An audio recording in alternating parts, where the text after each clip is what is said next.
संधि संधि क्या होती है कि जब दो वर्ण जो है आपस में मिलते हैं तो उनके मिलने से जो विकार उत्पन्न होता है उसको संधि बोलते हैं। जैसे कि दो परिवारों में रिश्ता होता है तो दो अलग अलग लोग मिलते हैं तो संधि बन जाते हैं, क्योंकि संबंध होता है तो संधि बन जाते हैं। वैसे ही जब दो वर्ण मिलते हैं तो उनमें विकार उत्पन्न होता है तो वो संधि कहलाती है।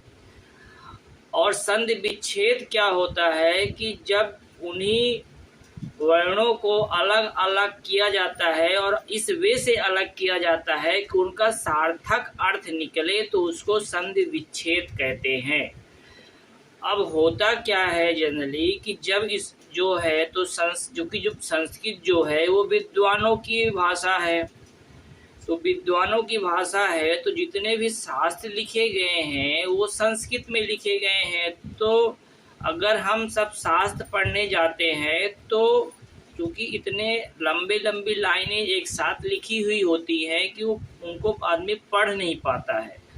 वो मैक्सिमम शब्द तक खींचता है एक बार में जितना उसके शब्द में आ जाता है, फिर कहीं भी रुक जाता है, फिर उसके बाद पढ़ना आगे चालू करता है। तो इससे क्या है ना कि वो पूरी तरह से रीड नहीं कर पाता। दूसरी बात क्या है कि जब तक संधि विच्छेद अच्छे से पता नहीं होगा तो उसका अर्थ ही नहीं निकाला जा सकता है, क्योंकि संधि विच्छेद के हिसाब से ही तो अर्थ निकलता है। तो जब संधि विच्छेद उसको पता रहेगा तो उसको वो अच्छे से पढ़ भी पाएगा और उसका अच्छे से अर्थ निकाल पाएगा।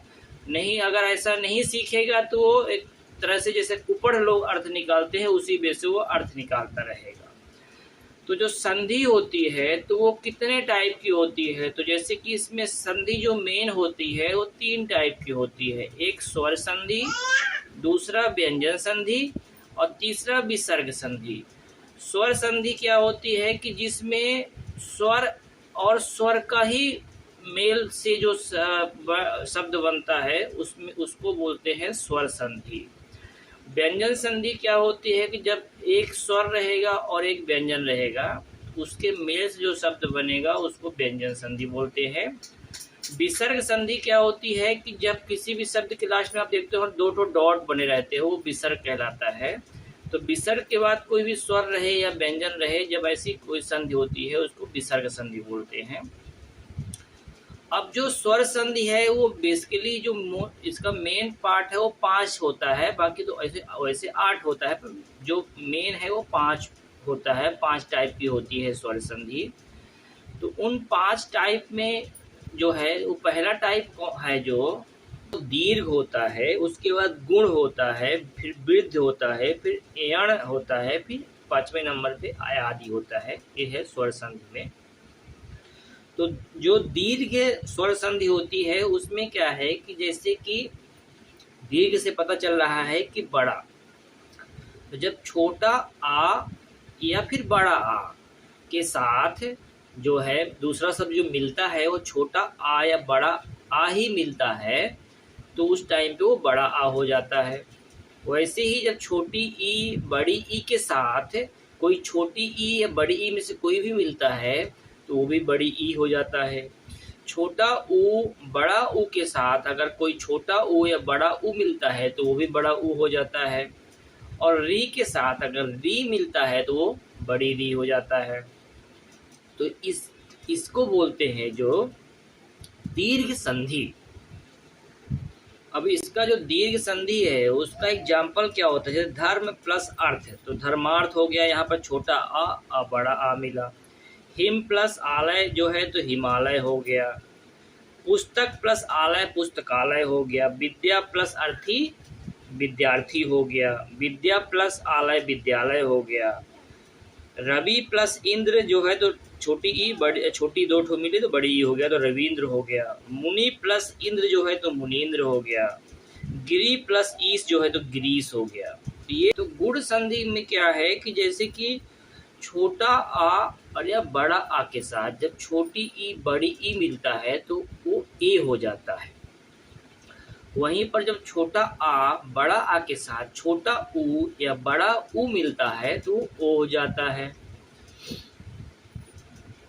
और अगर छोटा आ बड़ा आ के साथ री मिलता है तो वो अर हो जाता है, तो इसे बोलते हैं गुण संधि। अब इसके एग्जाम्पल क्या है, जैसे कि नर प्लस इंद्र अगर मिलते हैं तो हो जाता है नरेंद्र, क्योंकि यहाँ पर छोटा आ और छोटी ई मिले हैं। नर प्लस ईस जब मिलते हैं तो हो जाता है नरेश। महा प्लस इंद्र जब मिलते हैं तो हो जाता है महेंद्र। तो जैसे कहीं पर महेंद्र लिखा है, अगर संधि विच्छेद करना है तो यहाँ महा प्लस इंद्र करना पड़ेगा, महा का अर्थ और इंद्र का अर्थ निकालना पड़ेगा। महा प्लस ईस जो है तो महेश हो जाता है। ज्ञान प्लस उपदेश जो है तो ज्ञानोपदेश हो जाता है, क्योंकि यहाँ पर छोटा आ प्लस छोटा ऊ मिले हैं तो ओ हो गया है। महा प्लस उत्सव महोत्सव हो जाता है। वृत्त संधि में है कि अगर छोटा आ बड़ा आ के साथ ए या आय मिलेगा तो वो ए हो जाएगा। वहीं पर अगर छोटा आ या बड़ा आ के साथ ओ या औ मिलेगा तो वो औ हो जाएगा, तो इसे वृत्त संधि कहते हैं। अब इसका जो एग्जाम्पल है, जैसे एक प्लस एक एक हो जाता है, क्यों? क्योंकि यहाँ आ हो गया और ए हो गया, आ के साथ ए ऐड हुआ तो ए हो गया। मत प्लस महा प्लस ऐश्वर महेश्वर हो गया। वन प्लस औषधि वन औषधि हो गया। महा प्लस औषधि तो महा औषधि हो गया। महा प्लस परम प्लस औषधि तो परमौषध हो गया, क्योंकि यहाँ पर जो है ये सब वृत्त संधि के उदाहरण है। उसके बाद जो हमारा यण संधि आता है, यण संधि का क्या है कि जैसे छोटी ई बड़ी ई, छोटा ऊ बड़ा ऊ या री के बाद यदि कोई विजाती स्वर आए। अब विजाती स्वर का मतलब क्या होता है कि जैसे छोटी ई के साथ छोटी ई ही आएगा तो डिफरेंटली वो बड़ी ई बनने वाला है। तो जब छोटी ई के साथ कोई दूसरा स्वर आए, विजाती आए, बड़ी ई के साथ कोई विजाती आए, छोटा ऊ के साथ कोई विजाती आए, मतलब उसके अलावा कोई दूसरा आएगा तो विजाती आएगा कहलाएगा।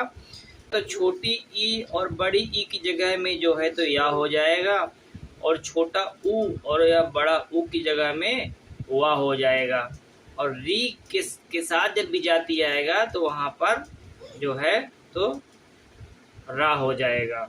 उसके बाद जो आता है हमारा अयादि संध आता है। अयादि संध क्या है कि ए ऐ ओ औ से परे किसी भी स्वर के होने पर, जैसा मतलब ए ऐ ओ औ के साथ अगर कोई दूसरा स्वर आएगा, जैसे ए के साथ कोई दूसरा आ जाएगा, ए नहीं चाहिए, तो जब ए ऐ ओ औ के साथ आएगा तो ए की जगह में कोई भी दूसरा स्वर आएगा तो ए की जगह में क्या हो जाएगा, आय हो जाएगा। आय की जगह में आय हो जाएगा। ओ की जगह में अब हो जाएगा और औ की जगह में आब हो जाएगा। तो इसको बोलते हैं जो अयादि संधि। ये अयाद संधि है। तो यहाँ से जो स्वर संधि है वो खत्म होता है।